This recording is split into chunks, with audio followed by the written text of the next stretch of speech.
Every day has two seasons for the most part of our earthly existence. One is daylight and darkness at nighttime.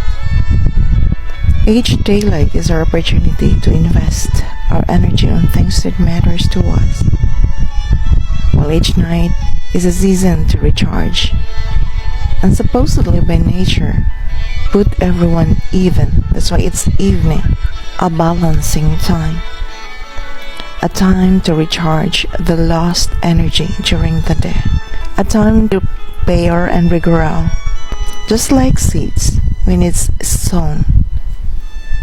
It needs some darkness to grow roots down and leaves up.